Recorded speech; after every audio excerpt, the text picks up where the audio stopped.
पूज्य गुरुदेवांनी अत्यंत उत्तम असे समाधिमरण परम शांत भावाने व वीर वृत्तीने साधले. हे वाचलं होतं. म्हणजे त्यांनी असं चिंतन केलं की अंतर करू, मंतर करू, जंतर करू, तुझं दुखलं मी काय करू, असं म्हणायचे शब्द नाही आहेत ते, तर त्यांनी अनुभव करत होते. त्यामुळे किती मोठे स्ट्रोक आले, कन्व्हल्जन झाले, तरीसुद्धा ते त्याच्यामध्ये प्रॅक्टिकल चालू होतं त्यांचं म्हणले.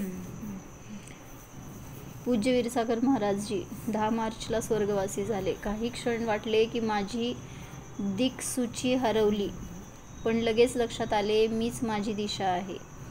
काही दिवस गेले. आत्मार्थाचा विचार करून कशी प्रवृत्ती केली, रागद्वेष, इच्छा आदी अथवा क्रोधादी झाल्यावर सम्यक्त्वी जीवास कसा त्रास होतो आणि त्या सर्वांचा निरोध करून तो पुन्हा आत्मस्थितीत कसा स्थिर होतो आणि पुढे पावले टाकतो, याचे विशद चित्र प्रत्येक पान आहे.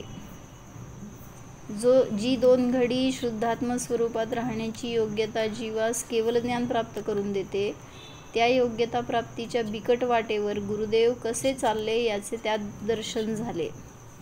केवळ दिशा आम्हास माहीत असली तरी रस्त्याचे विवरण पाहिजे ना, ते त्यातून दिसले.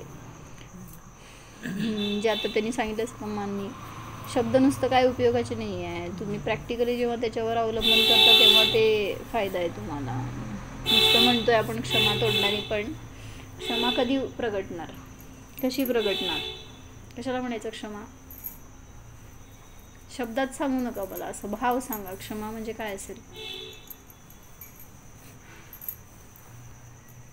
क्रोध समजताय, एखाद्याशी वैर समजताय, त्याला माफ केलं समजतंय. क्षमा म्हणजे काय? पण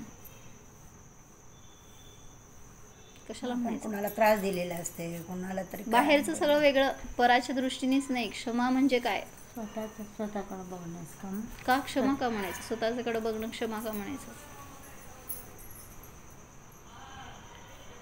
म्हणजे ऍक्च्युअल तेच आहे ना, करायचं आपल्याला साध्य. क्षमा हे शब्द का वापरला हे सांगा विचारायला. म्हणजे आपण आपल्यावर केलेली क्षमा आहे ना ती. नाही, तुम्ही स्वतःकडे बघत नाही, हा सगळ्यात मोठा क्रोध आहे तुमचा. आणि मग स्वतःकडे पाहणं ही क्षमा झाली. म्हणजे आपण आपला उपयोग बाहेर घालतोय, म्हणजेच काय झालं, आपल्या वस्तूची आपल्याला किंमत नाही आहे. आपण परातून सुख मानतोय, पराला व्हॅल्यू देतोय, म्हणजे हा क्रोध झाला आपला आपल्याशी. ज्याच्याशी क्रोध असतो त्यापासून तुम्ही दूर राहता. मग स्वतःपासून दूर राहिलोय म्हणजेच तुम्ही तुमचा क्रोध करताय. आणि जेव्हा स्वतःकडे आला ती खरी क्षमा झाली. आणि आहे स्वभाव असा क्षमाशील, त्यामुळं तो कधीही तुम्ही बघा तर ते स्वतःला आनंद रूपच दाखवणार. तो कधी तुमच्यावर क्रोध करणार नाही आहे स्वभाव. कारण स्वतः शरण आलोय तर तिथं कसला क्रोध राहिला. म्हणजे इथं बाहेर तुम्हाला दिसेल एखाद्याला जाऊन तुम्हाला माफ मागावं लागेल, पाय पडावं लागेल, मनधरणी करावी लागेल त्याचा क्रोध शांत करायला. पण इथं आत्मा असा आहे ना आपला स्वभाव की किती काळही जाऊ दे मध्ये. म्हणलं ना त्यांनी हजारो लाखो करोडो भव गेले ह्याच्यामध्ये, आपण स्वतःपासून दूर झालोय. पण ज्या क्षणाला स्वभावाकडे गेला त्या क्षणाला सुद्धा स्वभाव तुम्हाला आनंद द्यायला तयार आहे. असं नाही की किती दिवस तू माझ्यापासून उदास होतास, दूर होतास, मग थोडं तपस्या कर मग तुला मिळेल आत्मा. असं नाही आहे. आत्म्याची अनुभूती ज्या क्षणाला झाली त्या क्षणाला क्षमा प्रगटली. म्हणून तिथं म्हटलं स्वतःला जाणणं ही क्षमा आहे. म्हणजे आहे आपल्यामध्ये तो स्वभाव आणि त्याला जाणलं तर खरी क्षमा प्रगट झाली.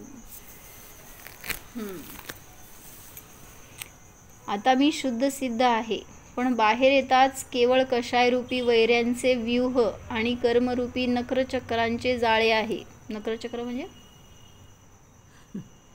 काय नाही, भक्तामर म्हणता ना. मग किती वेळ आले त्यात नक्रचक्र म्हणजे काय असते? मगरींचा समूह म्हणजे नक्रचक्र. कर्मरूपी नक्रचक्रांचे जाळे आहे. या सर्वांना भेदून बाहेर जायचे असेल तर गुरु उपदिष्ट रस्त्यानेच जाणे आहे. काय कळलं? जेव्हा आत्म्यात राहता तेव्हा शांती समाधान आहे. तिथून बाहेर येताच कषायरूपी वैऱ्याचे व्यूह आणि कर्मरूपी नक्रचक्राचे जाळे आहे. बाहेर पडलात स्वभावातून तर सगळं घेरून बसलंय तुम्हाला, त्यात पकडलं जाणारच तुम्ही. त्याला भेदून बाहेर पडायचंय, तर त्यासाठी मार्ग आहे गुरूंचा उपदेश. स्वरूप रूप कशाला म्हणलं ते मगर, म्हणजे घाबरा त्याच्यासाठी सांगतायत. कर्माला मगर म्हणलेत आणि कर्म तर सतत आहेत आपल्याजवळ, सतत तुम्हाला पकडायला बांधायला बसलेले आहेत. मग त्याचं किती भय वाटतंय तुम्हाला. सहज सहज कशाय करतोय, सहज संकलेश करतोय, सहज शुभ भाव करतोय, अशुभ भाव करतोय, सगळ्यातून पकडले जातोय. शुद्ध भाव किती करतोय सांग, किती करतोय. असं किती वेळ बसता तुम्ही निर्विकल्प, आणि असं इंटेन्शनली आपल्या स्वतःला विषय करून किती वेळ जाणतोय. ध्यान करणं पण शब्द नाही बरं का, अनुभवच ध्यान आहे फक्त. शब्दातून काय करताय तुम्ही, शुभ भावच आहेत, परत बाहेरच आहे, म्हणजे ते चिंतनच होते आपलं फक्त. मग अजून पण शब्दाला शब्द असं होते, शब्दाला शब्द होतात, पण आपण किती वेळ थांबू शकतो. मग का थांबत नाही का थांबू शकत. लगेच दुसरा विषय, पुन्हा लगेच बदला ना विषय. महाराजांनी तेच तर सांगितलंय तुम्हाला. येणार की विकल्प येणार, विचार येणार बाहेरचे, पुन्हा वळवा, हेच तर करावं लागणार आहे. प्रयोग आपण बाहेरचे केले अनादीपासून, म्हणून तिकडंच जातोय उपयोग. मग वळवायचा पुरुषार्थ म्हणून तर करावं लागणार आहे. म्हणून तर सहज ध्यान नाही आहे, याच्यासाठी सांगितलं. त्याच्यासाठी पुरुषार्थ करावाच लागणार. असं नाही की होणार, सहज होणार, कधी पण होणार, असं नाही आहे. ज्याला फॅमिलियर झालाय ना आता, क्षयक्षम सम्यक दृष्टी झालाय, तो म्हणलं जाईल. चालताना पण जाणतोय, खाताना पण जाणतोय, हे म्हणलं जाईल.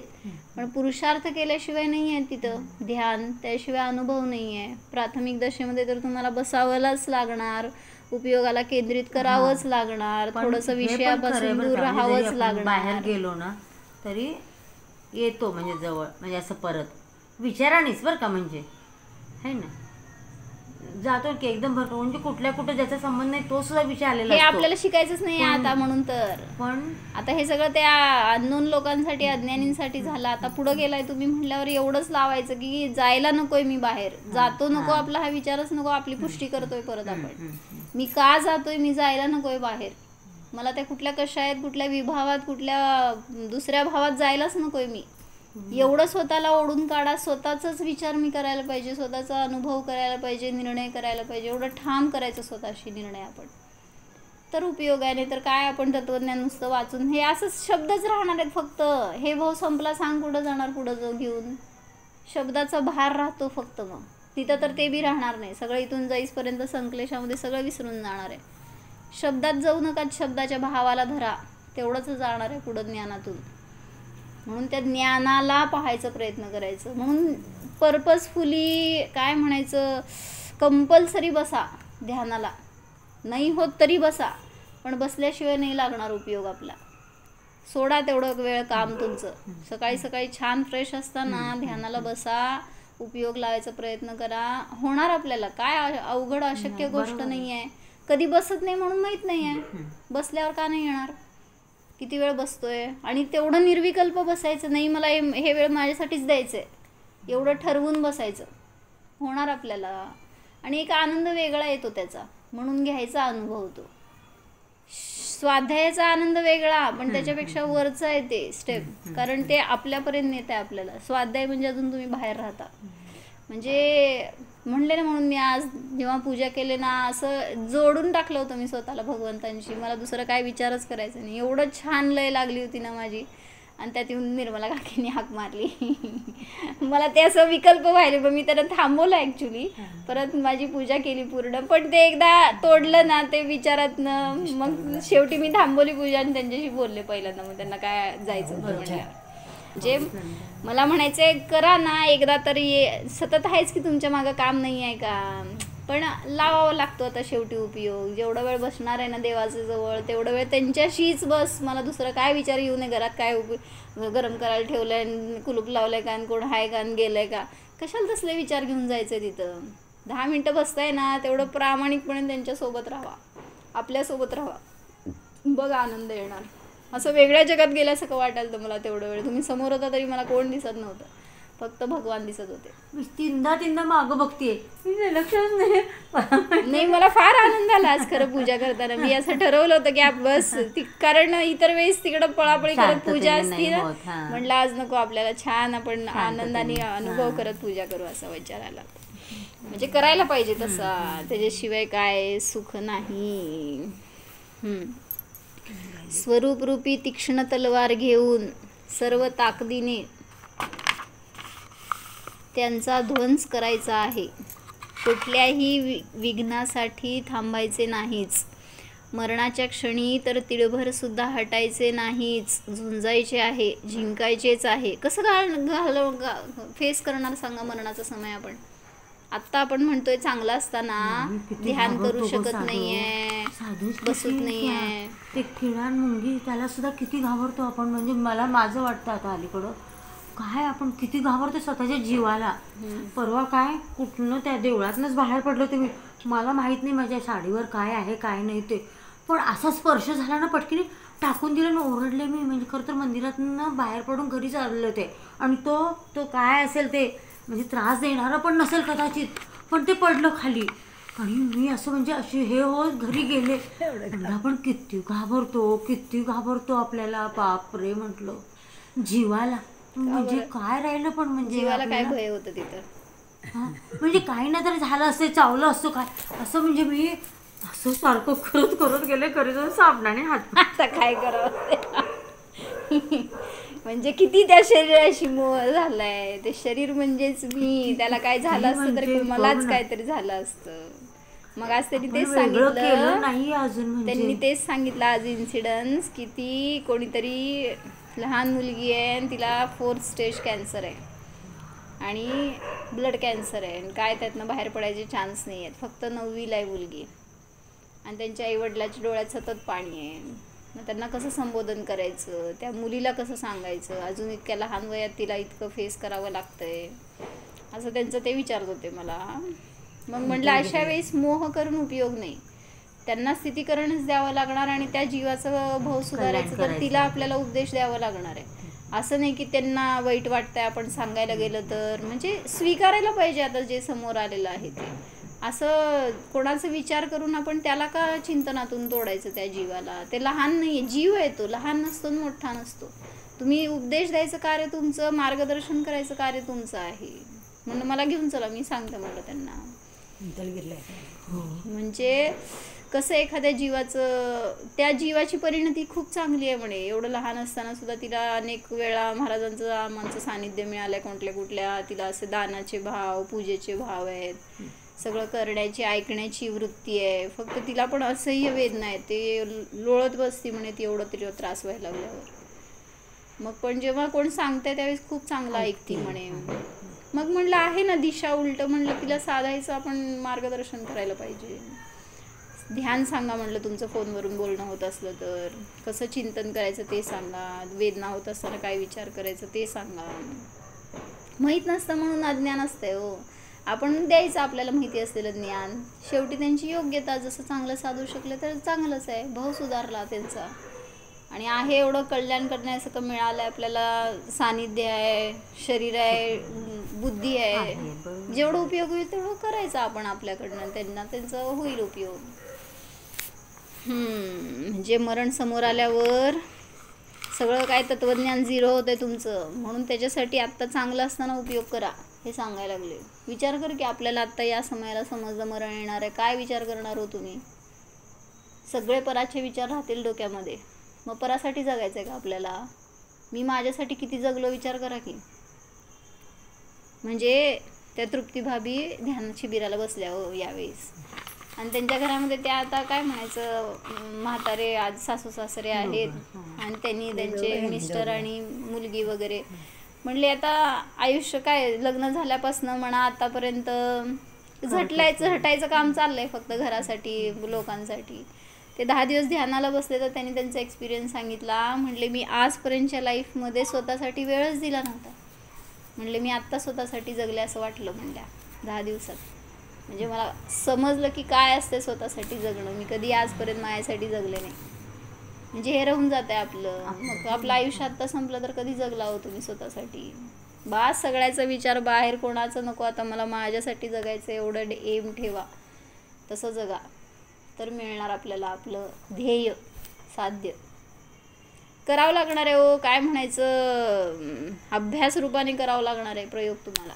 त्याच्याशिवाय नुसतं वाचून काय शास्त्रातनं मिळत नाही आपल्याला. ते वाचलेल्याचा उपयोग करावा लागणार आहे, प्रयोग करावे लागणार आहेत. 4 ओळी वाचा पण त्याचा फायदा आपल्याला होऊ देत, त्याचं आपल्याला प्रॅक्टिकली होऊ देत. हे सगळं महाराजांनी लिहिलंय. ते वाचत वाचत आपण तसा अनुभव करा. एवढंच फक्त आपण, म्हणजे मी तर फक्त पटकीने म्हणते, माझे विभाव मिथ्या हो, मिथ्याभाव मिथ्या हो. जे म्हणतो त्याच्यातून भाववासना होतीये का आपल्याला? विभाव भाव मिथ्या होत. विभाव काय आहे ते माहितीये का आपल्याला? आता तो विचार आलेला असतो ना, आपण दर्शन करतोय मूर्तीचं खरं तर, आणि परत आपल्या मनात दुसरा विचार येतोय म्हणल्यावर मी ते विचार आठवायचं आणि म्हणायचं की हे विचार माझे चुकलेत, हे मिथ्या होत. नुसतं म्हणायचं प्रतिक्रमण तर आपलं शाब्दिकच चाललंय, भोप्रभो मन वचन काय, पण त्यात भावच नसतो काय. ते भाव प्रतिक्रमण नावाचंच राहिलेलं असतं. म्हणून जे करतो ना त्याच्यातनं समजून, जसं चुकाचं प्रायश्चित्त करा म्हणते, ते चूक आठवलेली नसते आपल्याला. क्षमा मागायला जातो दुसऱ्याशी, काय चुकलं ते पण लक्षात नसते, माहीत नसते. दुसऱ्याला कधी आपण त्रास दिलेला असतो ते माहीत नसते, नुसतं जाऊन क्षमा म्हणायची. काय राहिलं मग त्याच्यामध्ये? प्रक्षालन किती झालं आपलं? ते प्रक्षालन करायसाठी पहिला काढावं लागतं उकरून बाहेर, आणि मग काढावं लागतं ज्ञानातनं ते पूर्ण नष्ट होण्यासाठी. म्हणून मी असं वागले होते त्यांच्याशी, असं माझं चुकलं होतं, हे सगळं मिथ्या होत हे आठवून मग सोडा त्याला, तर ती क्षमा होणार, तर शुद्धीकरण होणार. आणि हे सगळं होणार आहे बस मी ज्याला समजलं ना कोण आहे, असं पवित्र आत्मतत्व आहे ना, कशामध्ये मी अडकणारा नाही आहे, कशाशी संलग्न होणारा नाही आहे, कोणाशी मी क्रोध करणारा नाही आहे, कशाही करणारा नाही आहे. इतकं असं भिन्नता आपल्याला जाणवली ना, राहत नाही हो पर्यायामध्ये क्रोध कोणाशी, कसली अटॅचमेंट राहत नाही, कसलं दुःख राहत नाही. आपण तेवढं चिडत नाही, चिडलं तरी लगेच दुसऱ्या क्षणी आपण खाली येतोय, नाही हे माझं चुकलं, हे मात्र घडतंय. फक्त आता ते दुसऱ्या क्षणी नाही व्हायचं. आता वेळ पुढे गेली आपली, आपल्याला आदल्या क्षणी व्हायला पाहिजे. क्रोध यायच्या आधी समजलं तर सावध झालो. व्हायला नको. आता किती वेळ, आता प्रायश्चित्त पश्चाताप करून लय दिवस झाले. आता ते परिणाम होऊ नये असा पुरुषार्थ करा, तर ते कशापासून दूर राहू शकणार. नाहीतर मग आम्हाला समजतंय म्हणायचं आणि पुन्हा तेच करत राहिलं तर कधी सुटणार त्यातनं, कधी बाहेर पडेल.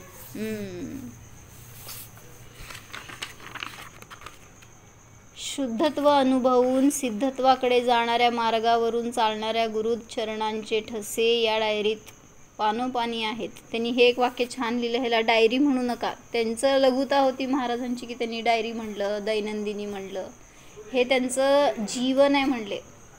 त्यांनी सांगितलंय मागं लिहिताना एक वाक्य, असं मागं काढमान 1-2, म्हणजे असं म्हणणं आपल्याला पण शोभत नाही डायरी म्हणणं. मी इथं लिहिलंय बघ, हे बघ. त्या चिंतनाला त्यांनी डायरी किंवा दैनंदिनी म्हणून घेतले, तो त्यांचा विनय आहे. आपण तसे म्हणणार नाही, कारण डायरी आणि दैनंदिनी जड असते, त्यांचे चिंतन चैतन्य आहे. किती छान लिहिलं. शिवाय डायरी आणि दैनंदिनी हे सागारांचे काम आहे, अनगारांचे मौन सुद्धा शास्त्र आहे. म्हणजे महाराजांचं जे लिहिलेलं आहे त्यात सगळ्या शब्दात सुद्धा जीव आहे हे सांगायचं त्यांना. सगळ्या शब्दात चैतन्य आहे. शब्द जड बघू नका तुम्ही. डायरी म्हटला तर जड झालं, ते चेतना दाखवायलेत महाराजजी.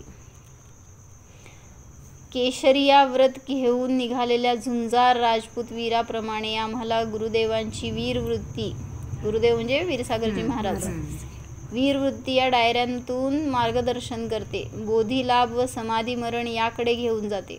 आराधनेच्या रस्त्यावर आपण जर या पाऊल खुणांचा मागोवा घेत गेलो तर नक्कीच रस्ता चुकणार नाही.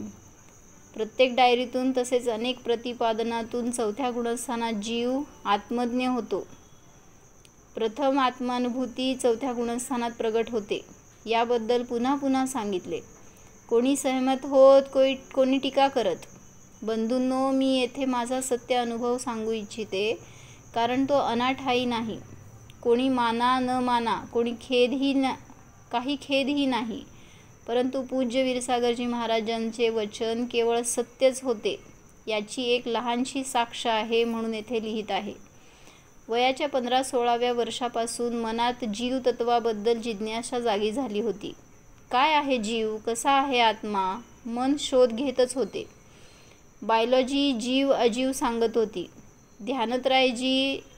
ध्यानत्रायची भजने सांगत होती. शास्त्रेस म्हणजे त्यांच्या भजनांमध्ये जीवाचं वर्णन सांगितलं असेल, सांगितलेलं ऐकलेलं असेल. शास्त्रे वाचली, समयसार वाचले, गाथा वाचल्या, हेच ते म्हणून पुन्हा पुन्हा वाचले. इतर ग्रंथातून स्वरूपाचरण चारित्र्याचे वर्णन, निर्विकल्प दशेचे वर्णन, ध्यान, ध्याता, ध्येय यांच्या भेदातीत दशेचे वर्णन वाचले. या स्थितीची प्राप्ती 2 घटिका झाली तर आपण ध्रुव दशेला प्राप्त होतो हे समजले, पण ते शब्दच समजत होते. सगळं जे काय वाचलं ते सगळं शब्दातच होतं आणि शब्दातनं सगळे शब्द समजत होते की, पण अर्थ काय? या रक्तवाहिन्या, या हाडांचा सापळा, ही ज्ञानेंद्रिये, ही इतर आतील इंद्रिये म्हणजे काय आहेत व ही म्हणजे जीव नव्हेत हे सर्व तर माहीतच होते, परंतु माझ्यात असलेला माझा आत्मा अनुभवात येतच नव्हता. नुसतं आत बघायचं म्हणजे तुम्ही हाड आणि मांस आणि रक्त पिंजराच बघत होतात. आत बघायचं म्हणजे काय बघायचं? शरीराच्या आत बघायचं नाही आहे, आत्म्याला बघायचं आहे. याचा अनुभव कसा करतात हे कळत नव्हते. पातंजल योगशास्त्र, योग वसिष्ठ वाचले, काही शैव योग्यांना विचारले, निरर्थक उत्तरे मिळाली. मी शोधतच होते, विचारात होते. एक तपस्वी जैन मुनी होते, त्यांच्याकडे जाऊन विचारले, महाराज या तत्वाचा अनुभव कसा घ्यावा सांगा. ते म्हणाले, नाही, तुम्हाला होणार नाही. तुम्ही सर्व संग परित्याग केला तरी होणार नाहीच, कारण 7व्या गुणस्थानात मुनीला द्वितीयेच्या किंचित दिसणाऱ्या चंद्रकोरीप्रमाणे थोडीशी आत्मानुभूती असते. कोणाला? 7व्यातल्या असे एकांनी सांगितलं. तुम्हाला स्त्री पर्यायात अनुभूती कुठून होणार? व्यर्थ आहे तुमचे शोधणे. झाले, माझी सारी जिज्ञासा कोलमडून पडली.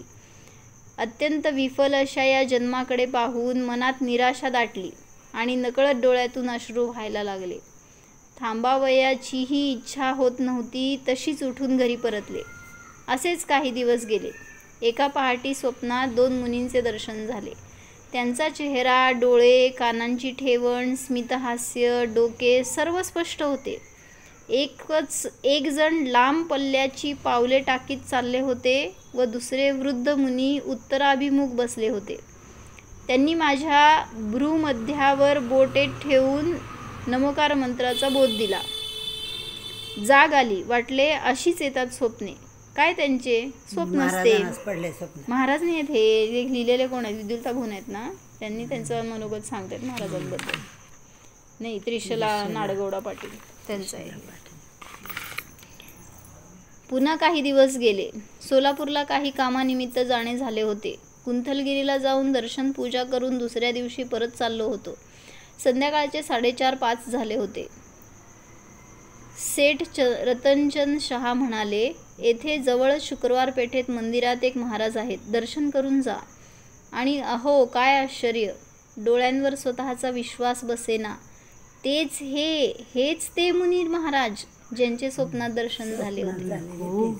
तोच चेहरा, तेच कान, तेच हसणे. नाव माहीत नसले तरी काय झाले, अहो भाग्य, माझे नशीब उघडले असे वाटले. काय ते पहाटे दर्शन देऊन गेले असतील मग ह्याच्यात येऊन स्वप्नात. तेव्हा मी त्यांना नमस्कार केला किंवा नाही. त्यांना मी सांगितले, महाराज मी तुम्हाला पाहिले आहे, स्वप्नात पाहिले आहे. कधीच न पाहिलेले असे मला दिसले असं म्हणायचं. मला सांगा, मी कसा जाणू माझा आत्मा? मला माहीत आहे शरीर काय आहे. शरीर भिन्न आहे व जीव भिन्न आहे. मला ज्ञान तर या माझ्या 5 इंद्रियांनीच होते आणि हा जीव तर यांनी जाणला जाऊच शकत नाही. तर सांगा, मी कसे पाहू मला? या जाणण्याशिवाय सगळ्या क्रिया, सगळे ज्ञान व्यर्थ आहे, निष्फळ आहे. सांगा मला, कसा अनुभवू मी तो आत्मा?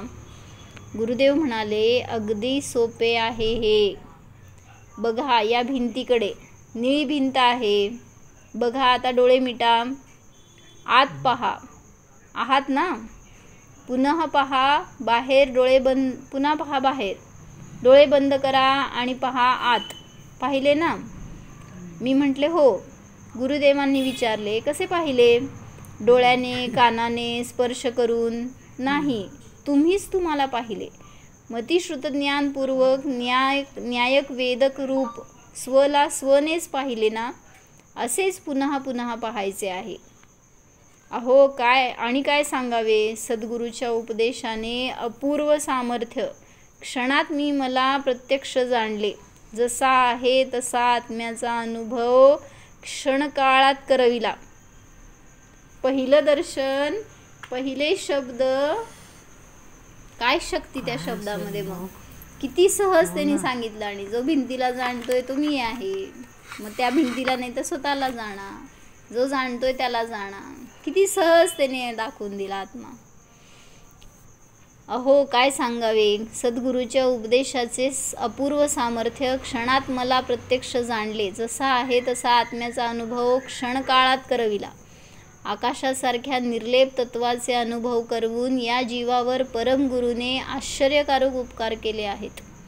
ही म्यान, ही तलवार, देहाचे भान अलग, आत्म्याचे भान अलग, जसेच्या तसे झाले. काय वर्णावा तो आनंद. आणि पुढच्या क्षणीच उमलून आलेली ती ज्ञानदात्याबद्दलची भक्ती आणि आदर, सांगता येत नाही तो अनुभव. काय वाटलं असेल समोर जेव्हा त्यांच्याकडनं जे मिळालं आणि ते प्रत्यक्ष होतं म्हणल्यावर. जबरदस्त. जाता जाता तेवढ्यात बरोबर कोणाची कशी वेळ कधी यायची असती, काल लब्धी. असे समजा साखर गोड असते म्हणून मुलाला सांगा, ते होय म्हणत असते, पण आईने तोंडात घातल्यावर ते मूल अनुभवते गोडी म्हणजे काय. पुन्हा कधी चुकणार नाही, विसरणार नाही. तसे झाले नाही काय. पुन्हा कधी चुकणार नाही, विसरणार नाही. तसे झाले नाही. आता जीवनात म्हणजे अत्यंत विसरणारच नाही, ते गोडच आहे असं. तसे झाले नाही लिहिले ना पुढं, ते असं का नाही चुकून पडलंय का. पुन्हा कधी चुकणार नाही, विसरणार नाही, असा तो अनुभव होता असं म्हणायचं असेल. आता जीवनात अत्यंत प्रमाद असूनही चिंता काहीच नाही, बिलकुल नाही. बिलकुल नाही तर बंधूंनो, आपणापैकी बऱ्याच जणांना परमगुरूचा योग मिळाला आहे. पण आज असेही कित्येक मुमुक्षू जीव असतील की ज्यांना ज्ञानीपुरुषाचा योग असता तर त्याच्या मागे मागे जाणे झाले असते. असे वाटत असेल तर त्यांना या पाऊल वाटेचा डायरीचा नक्कीच उपयोग होईल. ज्यांच्यापर्यंत महाराजजी पोहोचू शकले नाही त्यांना या डायरीचा फार उपयोग होईल. म्हणजे त्यांना असं जाणवेल की आपल्या सोबत महाराज आहेत, आपल्याला सांगतायत, समजवतायत. जीवांना प्रत्यक्ष ज्ञानी पुरुषाची ओळख होणे फारच दुर्लभ आहे. पण जर त्यांच्या वाणीरूपी बीजास अंतरात खोलवर पेरले तर नक्कीच लाभ होईल. जसा क्षयक्षम असेल तसा लाभ होईल. आत्मज्ञानी खऱ्या गुरुच्या आज्ञेनुसार चालल्यास, केवळ आत्मार्थी बनल्यास आपण स्वच्छंदी बनणार नाही. ही शुद्धत्वाची सिद्धत्वाकडे वाटचाल सर्वांना कल्याण मार्गाचे दर्शन घडवेल अशी इच्छा करून आणि ज्या शुद्ध स्वरूपाच्या अनुभवाशिवाय अनंत कालातील दुःखरूप परिभ्रमण दूर होत नाही, त्या स्वरूपात समजावणाऱ्या श्री सद्गुरू भगवंतांच्या चरणी भक्तिपूर्वक नमस्कार करून मी हे मनोगत पूर्ण करीत आहे. त्रिशला नाडगौडा पाटील, रबकवी. रबकवी छायते येत होते. त्यांच्या अनुभवातून त्यांनी ते सांगितलंय. म्हणजे त्यांना अनुभव आला महाराजांच्या शब्दातून. असे अनेक जीव तरले की ज्यांना साक्षात अनुभव आला काय आहे तो आत्मा. म्हणजे महाराजांचं सार्थक झालं म्हणायला. एका जीवाला जरी मार्ग मिळाला तरी सुद्धा त्यांचं कल्याण झालं, सुधारणार ना, त्याचं भाव सुधारणार पूर्ण. म्हणून म्हटले ना त्यांनी की तुम्ही शाळा काढता बाहेर, शाळेला दान देता, तिथं अनेकांना शिकवता. ते म्हणले तुम्ही 100 जणांना तिथं शिकवून शाणं केलात तरी ते तुमचं ज्ञान व्यर्थ आहे. तिथं ते काढणं व्यर्थ आहे. ते शाळा म्हणा, काय अशी संस्था म्हणा. पण म्हणले मंदिर उभारलं आणि त्यातनं एक जीव जरी स्वाध्यायी झाला, आत्मज्ञानी झाला तर तुमचं काय ते करोडो वर्ष जरी त्यातनं कोणी नाही निघालं तरी ते सार्थक आहे. एका जीवाला जर त्यातून मार्ग मिळाला, तो अनुभूती घेतला, सम्यक दर्शन प्राप्त झालं त्याला, तर म्हणून सांगतायत अशी आयतनं उभारा, आयतनं निर्माण करा. आपल्याकडून इतरांना त्याचं दान होऊ द्या, ज्ञान मिळू द्या. हे सगळे प्रयत्न महाराजांचे होते. आता ठिकठिकाणी शाळा म्हणजे असं धार्मिक सगळे शिक्षण ते देतातच की. तेच की असं बाहेरचे शाळा वगैरेंना दान देतात ना लोक, तर त्याच्यासाठी सांगितलं तुम्ही तिकडं दान देऊन तिथनं किती लोक भलेही फार महाज्ञानी झाले पण अज्ञान नष्ट झालं का त्यांचं. जोपर्यंत आत्मज्ञान नाही तोपर्यंत अज्ञानच आहे. आणि तेच इथं म्हणले तुमच्याकडं भलेही सगळे कोरे पाटे राहतील, पण एक जरी आत्मज्ञानी झाला, सम्यज्ञानी झाला तर सार्थक आहे. म्हणजे त्याला काय म्हणायचं, अनेक आयुष्याचं भवापर्यंत त्या हां. बाहेरच्या शिक्षणाची गरज पडणार नाही असा ज्ञानी झाला तर. त्याचा भावच सुधारला ना. म्हणजे मोल कळायला पाहिजे हो काय आहे तेच की ते. आम्हाला सुद्धा कळलंच नाही ना शेवटी. मग असंच झालं की मी ना कॉलेजमधनं शाळेमधनं सर्व्हिस करून जाताना पुढं होतं, मंदिरच्या पुढं आमचं घर ना, सासर. मग महाराजांचं दर्शन करून मग मी पुढं जायचे घरी जाताना सुद्धा. 5:30 पावणे 6ला जाणार घरी ना, तर 5:30 पावणे 6ला होत होतं. महाराज काही त्यावेळेला बसायचे नाहीत ना अजून सामायिकाला. पण मी ते त्यांचं दर्शन करून मग पुढं जात होते. आणि सकाळी 6:15च्या प्रवचनाला 15 मिनटं का होईना त्याच्यातनं वेळ काढून मी येत होते, म्हणजे तिथं ऐकायला म्हणून. त्यावेळेला काही पूजा वगैरे अजून करत नव्हते, काही नव्हते, पण एक महाराजांचं दर्शन व्हायचं आणि 15 मिनटं तरी काही ना त्यांचे वाणी माझ्या कानावर पडू दे एवढं एक प्रयत्न करत होते मी. पण त्याच्यातनं पुढं मी काही नेलंच नाही ना शेवटी. आपण त्याच्यावर आता विचार करा केला नाही. वापर. आता मिळाले ना जे आपल्याला ते महान उपलब्धी आहे. बरोबर. ते शब्द, ते संस्कार, ते मिळालेली देशना आहे ना, कधी कार्यकारी ठरेल, कधी त्याचं फळ उपयोग होईल, बरोबर. होऊन काय म्हणायचं. उपयोगच होईल केव्हा ते आपल्याला सांगू शकत नाही आपण. म्हणजे तो क्षण महत्त्वाचाही ठरेल आपल्या जीवनामध्ये. त्याच्यासाठी आपण आपला प्रयत्न पुरुषार्थ केला करायला पाहिजे. तेच की आपलाच पुरुषार्थ फक्त कमी पडतोय, बाकी काही नाही. सगळं माहिती आहे असं आणि म्हणून काही पण काय होत उपयोग नाही आता आपल्याला. आपण आपली पुष्टी करायची नाही आहे त्या विचारांची. कळतंय पण वळत नाही असं पण नाही. ते मला करायलाच पाहिजे हे निर्णय करा, निर्धार करा तर उपयोग आहे. कोणाला सांगायचं आहे आणि कोण काढणार आहे बाहेर आपल्याला त्यातनं. मलाच माझं करावं लागणार आहे. कोण काढणार आहे आपल्याला बाहेर. किती गुरूंनी सांगितलं, किती त्या शास्त्राने देवांनी सांगितलं तरी सुद्धा तुमचं दुःख तुम्हालाच कमी करावं लागणार आहे. ते नष्ट होणार आहे कधी, ज्या समयाला मार्गाला लागणार त्या समयाला नष्ट होणार आहे. मग लवकर शहाणे व्हा तर लवकर दुःख संपणार आहे, नाहीतर मग खेचत राहावं लागणार आहे सगळ्या भवांमध्ये परत परत तेच. नको कुठल्या भवात जायचं नाही. मला सामांच्या चेहऱ्याकडे बघून एवढंच वाटतंय की जातीवंत वैराग्य काय म्हणतात ना, बस त्यांच्यात आहे. जेव्हा म्हणले ना अम्मा, मला म्हणले तुझ्या पप्पाला ॲक्सिडेंट झाला तर मला बघायचे पण भाव झाले नाहीत. मग तुला काय एवढं लागतंय म्हणले घरातल्यांची मोह म्हणून. म्हणजे खरं म्हणजे घरात असताना असे भाव त्यांचे विरक्तीचे होते. असं ते पेरलं गेलं होतं ज्ञानामध्ये जन्मतः असेल म्हणा किंवा हो की मागच्या जे भावाचं काय असणारच की. ज्ञानातनं आलेलं म्हणा, मागच्या तसं भावाचं- आपल्याला का नाही होत. बरोबर आहे. आपण किती अटॅच्ड बाहेर असलं तरी. आता किती दूर आहे सांग मुलगी, किती अटॅचमेंट आहे तिच्याबद्दल आपल्याला. त्यांचे मुलांचे मुलं, म्हणजे असं त्यांना समोर असले तरी सुद्धा त्यांच्याविषयी अटॅचमेंट नसती हो. तुम्ही माझ्या घरातले बाबा, हे आपले ते परके, कायच नाही. ह्याला म्हणतात खरं ते भेदज्ञान काय असते ते. असं ते बघून शिकायला मिळतं त्यांच्याकडून, असं नाही की शब्दातनं. तसं आपल्याला शिकायला यायला पाहिजे. म्हणजे मोक्ष मार्गस्थ व्हायचं आहे ना, कोणाशी तुम्ही अटॅचमेंट ठेवून नाही चालत. करणार व्यवहार आहे तो व्यवहार चालणार आहे की, पण तुम्ही ज्ञानातनं पकडलंय ना, श्रद्धेतनं पकडलंय ना, ते सुटत नाही. म्हणून श्रद्धेतनं सोडा. ही माझी मुलगी आहे ना, हे भाव आपले आत कोरून ठेवलेत आपण, ते सोडायचे. हे माझे नातू, माझा मुलगा, माझा नवरा, माझं घर, हे आत ज्ञानात पडलंय ना जिथं श्रद्धेत, ते सोडा. राहणार आहे तुमच्या संयोगामध्ये सगळं हे, पण जेवढं तुम्ही त्यात राहणार आहे तेवढं दुःख आहे. लवकर भेदज्ञान करा.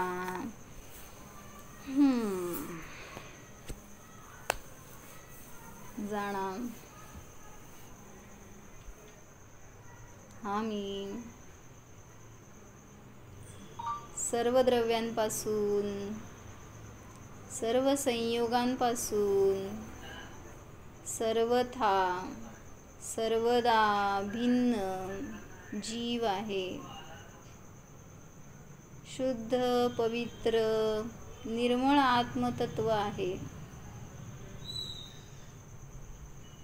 अनुभवण्याचा प्रयत्न करा. जगात मी एकटाच आहे, माझे कोणीही नाहीच. स्वतंत्रता जाणा. वीतरागता जाणा.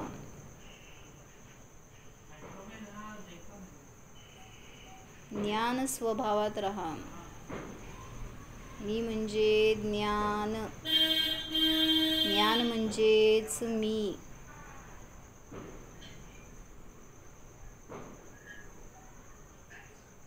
स्वतःच्या अस्तित्वाची अनुभूती घ्या. जीवच आहे निर्णय करा, शरीर नाहीच. आहे आहे आहेच.